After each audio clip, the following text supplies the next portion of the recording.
Bonjour et bienvenue sur l'Audace d'être moi, le podcast qui te donne des clés pour t'accomplir. Je suis Alexia Ferrantelli.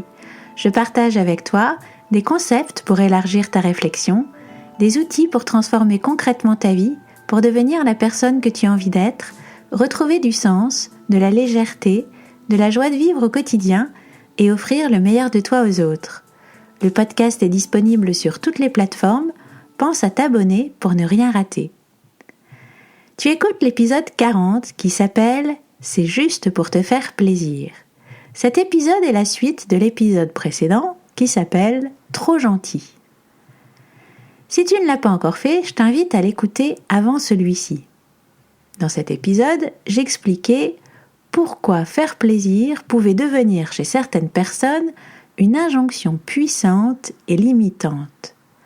Je parlais du versant lumineux de ce driver fait plaisir, mais aussi des inconvénients qu'il peut avoir quand il est très virulent. Et pour finir, je t'ai proposé quelques actions si tu veux gagner de la liberté vis-à-vis de ce driver.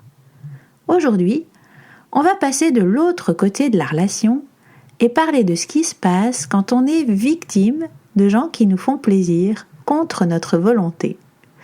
Ça peut paraître hyper bizarre cette notion. Tu te dis peut-être, mais comment est-ce qu'on pourrait être victime de quelqu'un qui veut nous faire plaisir ? Si tu as dans ton entourage quelqu'un qui cherche tout le temps à te faire plaisir, tu vois peut-être de quoi je parle. Et tu sens certainement que ça n'a pas que du bon. C'est un sujet dont on ne parle quasiment pas parce qu'il est assez délicat à aborder. Mais je trouve qu'il peut être super utile pour ceux qui ne savent pas comment réagir quand ils doivent gérer une situation où quelqu'un leur rend trop de service. Et ça peut être aussi intéressant pour ceux qui ont cette tendance à trop faire plaisir. Ça peut leur permettre de prendre conscience que leur façon de faire n'est peut-être pas aussi formidable qu'ils le croient pour leur entourage. Mais avant toute chose, pour qu'il n'y ait pas d'ambiguïté, je voudrais dire qu'on a tous une tendance naturelle à faire plaisir. Et il nous arrive à tous de faire l'objet de la gentillesse des autres. Et bien évidemment, il n'y a rien de mal à ça, bien au contraire. Je voudrais pas de malentendu là-dessus. Ça fait partie d'un mouvement naturel, spontané et merveilleux de l'être humain. C'est une de ses plus belles qualités. En fait, ce dont on va parler aujourd'hui, c'est pas de ces formidables qualités que sont l'altruisme, la générosité, la gentillesse. Ces qualités-là sont formidables. Elles viennent d'un lieu d'amour. Elles sont à cultiver pour notre propre bonheur comme pour celui de notre entourage. Ce dont je parle, c'est la prison que peut représenter le fait plaisir quand c'est devenu une injonction. Un driver qui te fait traverser ta vie en ayant cette croyance qu'il faut que tu sois gentil avec les autres pour qu'ils t'aiment. Dans ces cas-là, faire plaisir ne vient pas d'un lieu d'amour, mais d'un lieu de peur. La peur d'être rejeté, la peur du conflit, la peur que nos besoins ne soient pas satisfaits si on ne satisfait pas d'abord ceux des autres. Le driver fait plaisir t'empêche d'être authentique. Quand il prend les commandes, t'as tendance à être un vrai caméléon, à dissimuler qui tu es et ce que tu as réellement envie de faire pour te suradapter aux autres parce que tu crois que c'est ce que tu dois faire pour que les autres t'aiment. Poussé à l'extrême, tu peux même finir par te dissimuler à toi-même qui tu es et ce que tu as profondément envie de faire.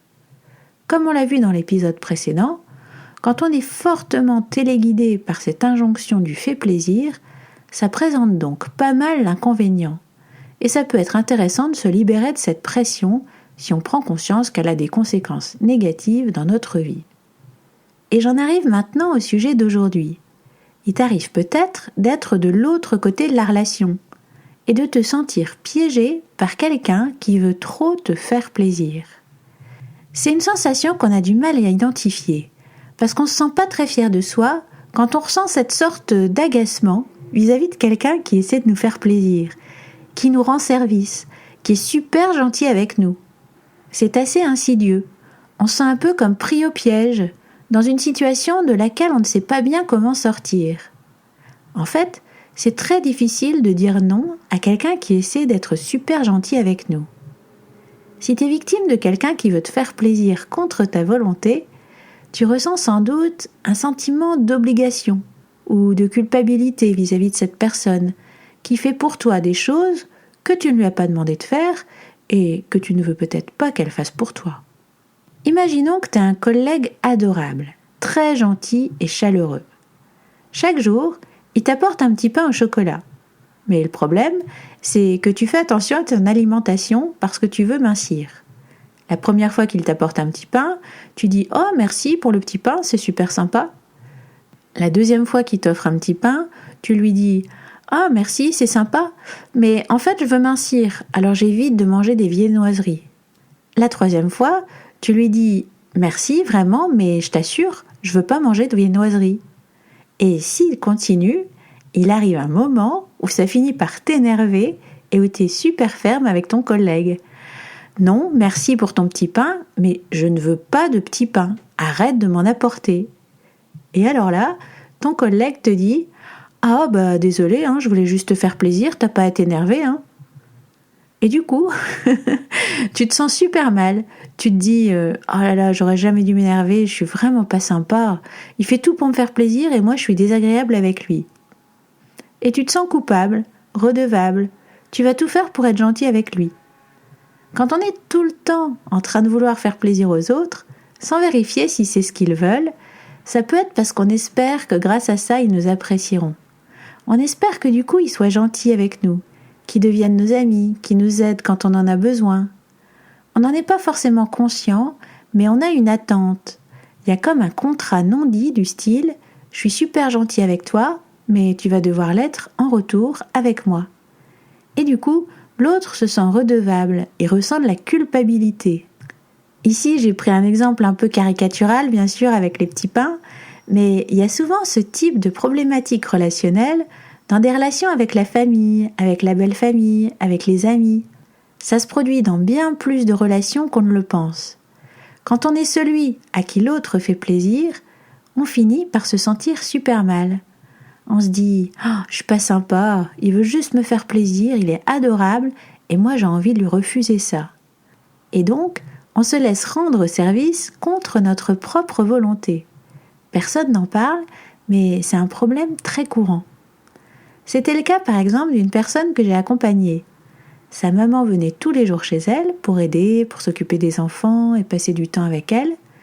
Sa maman le faisait parce qu'elle l'aimait bien sûr et qu'elle aimait ses petits-enfants et pour rendre service à la famille. Mais ma cliente avait besoin de plus d'intimité. Mais quand elle s'imaginait en train de lui dire qu'elle aimerait qu'elle passe moins, elle se sentait super mal. Sa mère était charmante, chaleureuse avec les enfants, efficace pour s'occuper d'une maison. Elle était super gentille. Donc ma cliente n'avait aucune raison de ne pas vouloir que sa mère soit là, si ce n'est qu'elle n'avait pas envie qu'elle soit aussi présente. Mais ça la faisait se sentir hyper coupable parce qu'elle voulait que sa mère la considère comme une bonne fille aimante. Et du coup, elle n'avait tout simplement pas posé une limite claire pour tout le monde, pour elle comme pour sa mère. Pourtant, sa raison était tout à fait suffisante et légitime.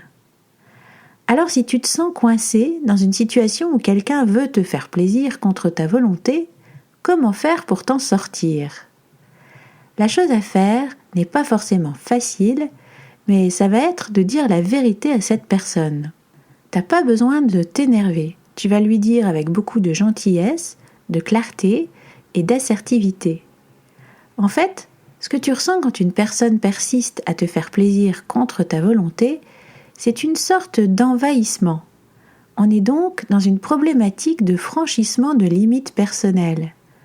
Généralement, si tu te retrouves dans cette situation, c'est parce que tu n'as pas su poser de limites claires. Tu finis par en vouloir à l'autre, mais au fond, c'est toi qui n'as pas su lui dire que cela ne te convenait pas. Pour clarifier les choses avec cette personne, il faut déjà les clarifier avec toi-même. Pour ça, tu vas décider où est ta limite et ce que tu feras si cette personne continue à la franchir, une fois que tu lui auras demandé de ne pas le faire. Si tu ne l'as pas encore fait, je t'invite à écouter l'épisode 18, Poser une limite, qui entre dans le détail de cette notion de limite. Par exemple, Dans le cas de ma cliente avec sa maman, elle a identifié que ça lui convenait que sa maman vienne une fois par semaine et que les autres jours, elle souhaitait passer du temps avec ses enfants, son mari, dans l'intimité, sans la présence de sa maman, et s'occuper de sa maison et de ses enfants elle-même. Elle a décidé qu'elle allait le dire à sa mère et que si celle-ci venait quand même, elle lui demanderait de partir. Et elle lui a parlé. Elle n'a pas eu besoin de s'énerver, elle lui a parlé avec amour, avec beaucoup de gentillesse, mais en étant très explicite. « Maman, c'est sympa de ta part d'être venue tous les jours chez nous ces dernières années pour nous aider à nous occuper des enfants et de la maison. J'apprécie vraiment les services que tu nous as rendus, mais je me rends compte que j'ai besoin d'intimité avec ma famille. J'ai besoin de m'occuper moi-même de ma maison et de mes enfants. Je t'aime énormément, les enfants t'aiment aussi beaucoup, mais ta présence tous les jours à la maison, c'est trop pour moi. À partir de la semaine prochaine, je te demande de ne venir que le lundi, de telle heure à telle heure. » Quand on fait plaisir à quelqu'un, si cette personne nous informe que ça ne lui convient pas et nous demande de ne plus le faire, si le moteur de notre envie de faire plaisir vient d'un lieu d'amour, si c'est un acte gratuit, sans attente de retour, on ne va pas être contrarié ou blessé. On ne va pas insister pour le faire quand même. On va tenir compte de ce que nous dit cette personne. On va simplement lui dire « Ah ok, bien sûr, pas de souci, je comprends, je vais plus t'offrir de petits pains alors. » Par contre, si le moteur de notre action est un sentiment d'insécurité, une envie de se faire apprécier, un contrat non dit avec une attente de retour, on aura plus tendance à réagir d'une façon culpabilisante pour l'autre. « Ah bon, ok, après tout ce que j'ai fait pour toi, c'est comme ça que tu me remercies ?» Un dernier exemple. Si tu organises une fête chez toi et qu'un de tes invités insiste pour t'aider, c'est sympa de sa part, et si ça te convient, il t'aide et tout le monde est content comme ça. Mais si t'as pas envie qu'il t'aide, si tu lui dis « Non, en fait, je veux pas que tu m'aides, je veux que tu profites de la fête », et si lui continue à insister « Non, non, j'insiste pour t'aider, je vais faire la vaisselle », et toi, tu continues à lui dire « Non, non, vraiment, j'ai pas envie que quelqu'un m'aide, je préfère le faire moi-même et que tu profites de la fête. » Et lui, il continue quand même. Ça peut paraître un peu ridicule comme situation. Pauvre de moi, quelqu'un veut m'aider et je peux rien y faire. Mais c'est vraiment frustrant et pas facile à gérer parce que d'un côté, t'es gêné d'être ferme avec quelqu'un qui te propose son aide et d'un autre, tu veux vraiment pas qu'il t'aide parce que t'as décidé de faire les choses différemment, parce que tu veux pas que les autres se sentent obligés d'aider à leur tour et tu veux pas que tout le monde soit en train de faire le ménage au lieu de faire la fête, enfin voilà. Et ça t'énerve que quelqu'un n'écoute pas ta demande, mais tu te sens coupable de t'énerver et finalement tu risques de laisser faire contre ta volonté. Ça c'est un exemple ponctuel lors d'une fête, mais il existe des relations entières dans lesquelles les gens ont l'impression de ne pas avoir le droit de poser des limites. Ils ne peuvent pas avoir un discours de vérité à cause de ça. Ils ont l'impression que si quelqu'un propose son aide, ils ne peuvent rien faire d'autre que d'accepter. Ils se sentent coupables d'avoir envie de refuser. Mais quand il s'agit d'une relation régulière et que ça se passe comme ça pendant des années, que tu te sens obligé d'accepter le comportement de quelqu'un parce qu'il agit gentiment vis-à-vis de toi, tu risques de ressentir du ressentiment, de te sentir redevable, de te sentir coupable, et ça nuit à l'opinion que tu as de toi-même.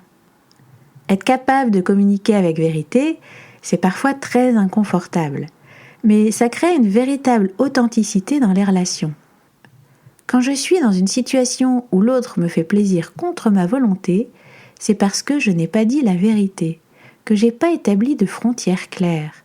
Si quelqu'un fait quelque chose pour moi que je ne voulais pas qu'il fasse, si je dis simplement merci, s'il continue à le faire et que je ne lui dis jamais « et s'il te plaît, ne le fais plus », c'est ma responsabilité. Mon sentiment de culpabilité, mon impression d'être redevable, mon agacement dans cette situation viennent de ma défaillance à dire les choses avec vérité. Si des amis nous invitent à dîner et qu'on n'en a pas envie, on a tendance soit à y aller quand même, c'est sympa de sa part, je vais pas refuser, soit à inventer une histoire pour justifier notre refus. Oh dommage, je suis déjà invitée quelque part. Pourquoi ne pas dire les choses telles qu'elles sont, tout simplement ? Non, merci, c'est sympa de ta part, mais j'ai besoin de me retrouver un peu au calme chez moi. Parfois, ce qui semble être de la gentillesse, donnée ou acceptée, n'est pas une si bonne chose que ça. J'ai été des deux côtés de la situation. J'ai été celle qui fait plaisir aux autres pour qu'on l'aime, et j'ai été celle qui accepte qu'on lui fasse plaisir contre sa volonté.